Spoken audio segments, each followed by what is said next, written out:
Rebonjour, Monsieur le Président de la République. Je vous adresse encore ce message qui est une lettre ouverte parce que je n'ai pas fini et effectivement, je ne peux pas rester trop longtemps. Donc voilà, je fais une deuxième partie pour vous adresser à vous et à Monsieur ou Madame le procureur de la République du tribunal de grande instance de Meaux, cette affaire qui est choquante. Donc voilà.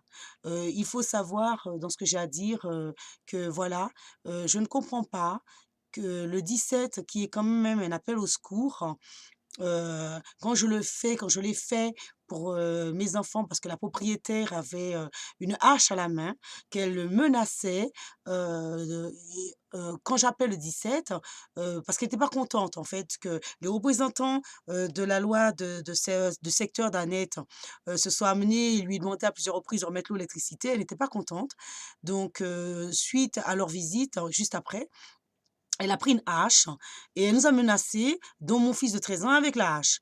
Alors quand moi je fais le 17 et que, mon appel est entendu, que les représentants du secteur d'Annette-sur-Marne viennent sur les lieux, la constatent avec la hache dans les mains, lui prend la hache dans les mains et puis elle fait comme si elle hache les meubles du jardin et hache, par colère tout ce qu'il y a autour.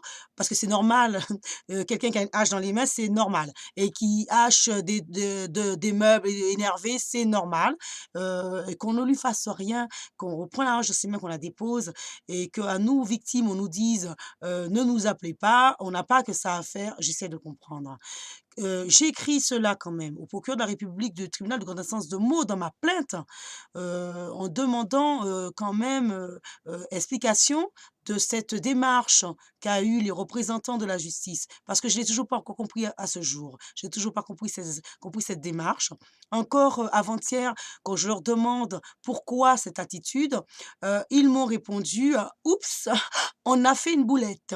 Oui, on aurait dû, prendre la hache, l'embarquer ou, on n'aurait pas dû faire comme ça, on ne sait pas ce qui nous a pris. Non, bon, bah, c'est peut-être moi qui dois savoir ce qui leur a pris. Peut-être. Bon, toujours est-il que au jour d'aujourd'hui, moi j'essaye, de comprendre tout ce comportement, heu parce qu'il représente quand même la justice. Le côté copine, amitié n'a pas à rentrer là-dedans et puis quand, ils me disent avant-hier que, «Oups, on a fait une boulette», oh, on croyait que, elle était, la fille de l'ambassade de la Corée. Qu'est-ce que la Corée veut faire là-dedans, monsieur le président de la République? Qu'est-ce que, une valise diplomatique de la Corée vient faire dans cette histoire? Entre une propriétaire on est en France là, on est dans une histoire française. Elle n'est pas la fille de l'ambassade de la Corée déjà pour commencer, elle est vietnamienne. Ensuite, je ne vois pas quel est le rapport avec la Corée.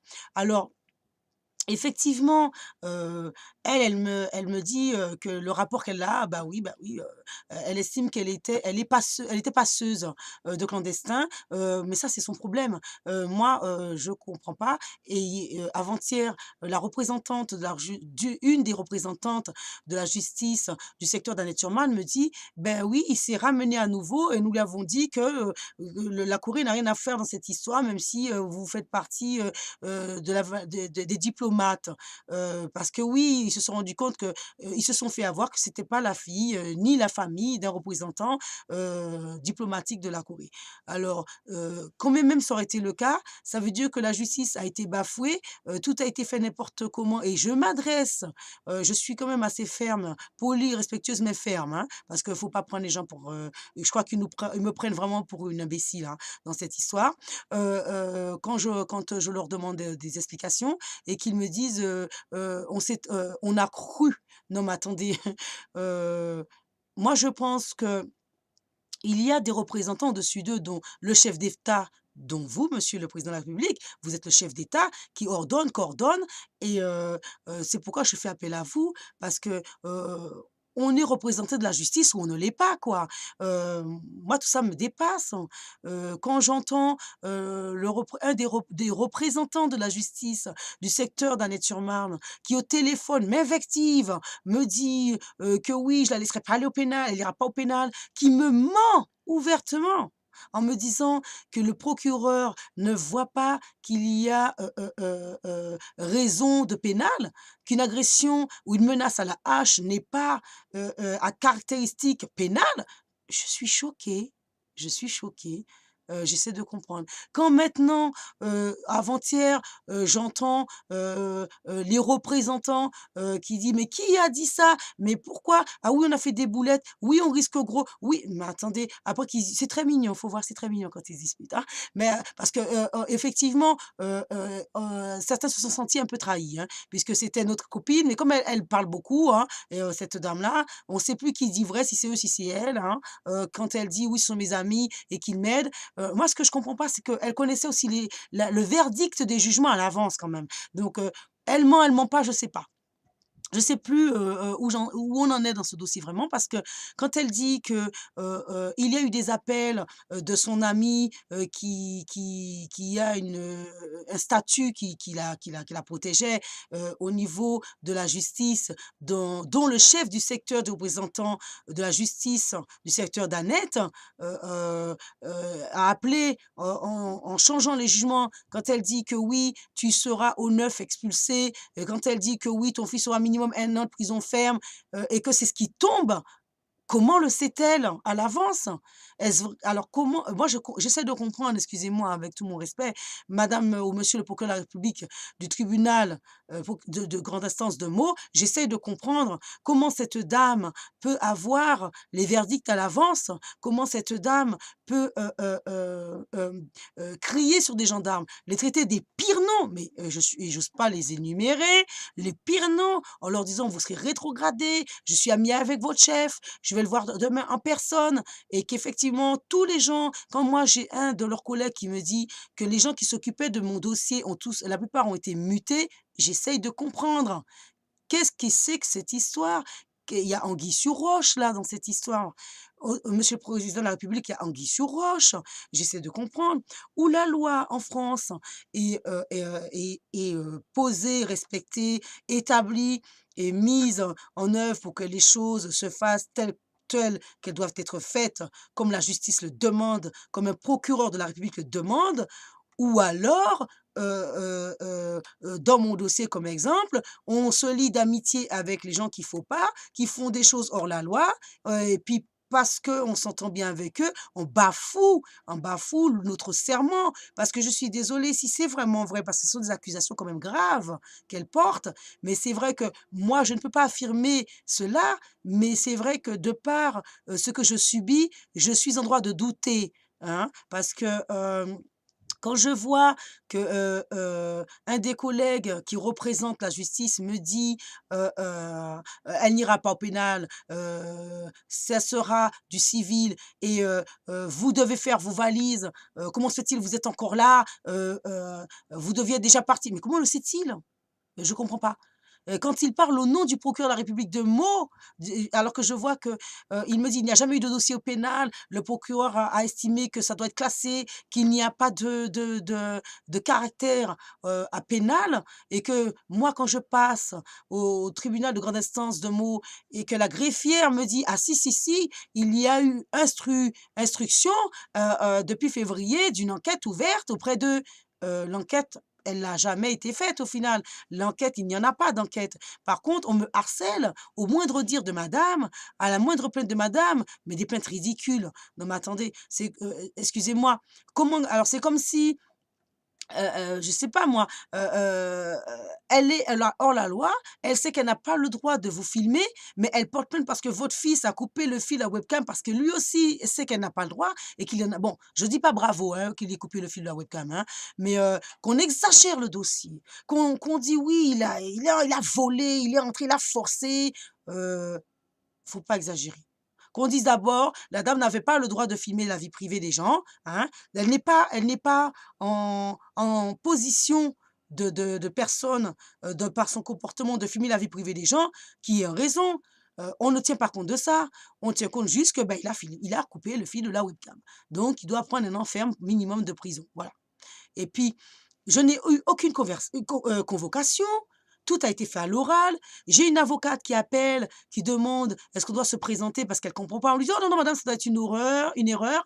Il ne faut pas qu'elle se présente, ni elle ni l'enfant». Et puis le lendemain, on vient embarquer mon fils en me disant: «Vous avez qu'à vous présenter». Mais je n'ai aucune convocation écrite.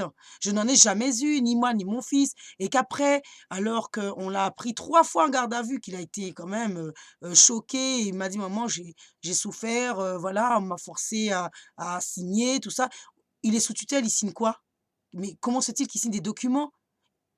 C'est le procureur du tribunal de grande instance de Meaux lui-même, avec le juge de tutelle de Lagny-sur-Marne, qui le déclare, sous tutelle, qui le met sous tutelle inapte et qui n'est pas capable de se représenter ni signer un document. C'est moi la tutrice et qu'on ne me convoque pas, et puis que on me demande de signer un document où qui dit que j'étais présente et qu'il a reconnu sa culpabilité et qu'il faut signer le document. Non, mais attendez, il faut arrêter qu'on se moque du monde. Il faut arrêter de se moquer du monde. On se moque du monde ouvertement, là. Là, au jour d'aujourd'hui, quand je dis que je vais passer sur YouTube, que je vais faire une lettre au président de la République, que je vais essayer je veux que le public m'entende, je veux que BFM TV m'entende, je le souhaite. Là, l'élan commence à se délier et je vous dis, c'est assez mignon. Tout le monde commence à se chamailler comme des enfants à l'école. On ne sait plus qui a dit quoi, pourquoi. On essaie de couvrir l'autre. Non, c'est pas l'autre. On essaie de donner l'autre. Qui a osé, tout ça, ah, il nous a donné, pourquoi non, on n'aurait pas dû. Non, mais attendez, attendez. Nous parlons d'une brigade quand même. Nous parlons des gens qui représentent la justice. Nous parlons des gens qui ont porté un serment. On n'est pas à l'école. Voilà. Moi, j'essaie de comprendre. Maintenant, ils me disent qu'ils ne sont pas habilités à le mettre, ils sont plus habilités. Ils n'ont jamais été habilités, c'était pour moi de service, en fait. Ils me rendent service, hein. De lui demander de remettre l'eau, l'électricité. Qui est habilité? Monsieur le président de la République, s'il vous plaît, à faire remettre, une propriétaire de l'eau, de l'électricité, quand il y a des locataires et des enfants dedans et que les loyers étaient payés, au temps où elle avait, déjà depuis l'époque. Là, effectivement, il y a un moment, je ne vais pas mentir, hein, j'ai eu, un problème de loyer parce que la caisse d'allocation familiale, avait transféré le dossier vu que je venais d'un autre département et ont bien signalé à madame qu'il faut attendre, qu'il y aura un rappel. Ils avaient demandé aux assistantes sociales de débloquer des fonds, sauf que madame déchire les chèques, puisqu'elle prend les courriers et bon, donc quand les assistantes sociales et moi je porte la preuve au procureur de la République dans mon courrier de ce déchirement de chèques et qu'on est obligé de m'en refaire un autre, on voit bien que c'est pas le loyer qui intéresse cette dame. Frauder plus important. C'est sûr que, monsieur le président de la République, quand vous avez un propriétaire qui réside en France, qui ne paie pas ses impôts, qui ne paie pas sa taxe foncière, qui ne paie pas sa taxe d'habitation, qui ne paie pas, pendant 30 ans, qui cache des clandestins, qui paye des loyers noirs, qui fait passeuse, oui, ça après ça on a peur que elle a peur que ça lui coûte cher. Mais ça excusez-moi avec tout mon respect, ça me regarde pas à la rigueur, c'est son problème. Quand voilà, quand on vole, on s'attend qu'on peut aller en prison, hein. Je suis désolée. Donc voilà. Après faire passer les autres pour voleuses à sa place, je trouve ça un petit peu déplacé, quoi. Voilà. Donc, entendez c'est un appel au secours, hein, là, hein. C'est un appel au secours parce que mes enfants sont à bout. Moi, effectivement, cette dame m'impressionne en rien du tout, je vous le dis franchement. Moi, je suis moi, mais mes enfants ne sont pas moi. Mais faut que cette dame, elle arrête, hein, parce que il faut qu'elle arrête de se croire, chef, de la justice, chef du président de la République même, parce qu'apparemment, elle est même au-dessus de vous, hein, dans sa façon de faire. Elle est au-dessus de tout le monde, hein. Il suffit d'avoir une connaissance et hop, tout passe tranquille. Ça se passe pas comme ça. Personne n'est au-dessus de l'autre, comme j'ai dit dans la première vidéo. Donc voilà.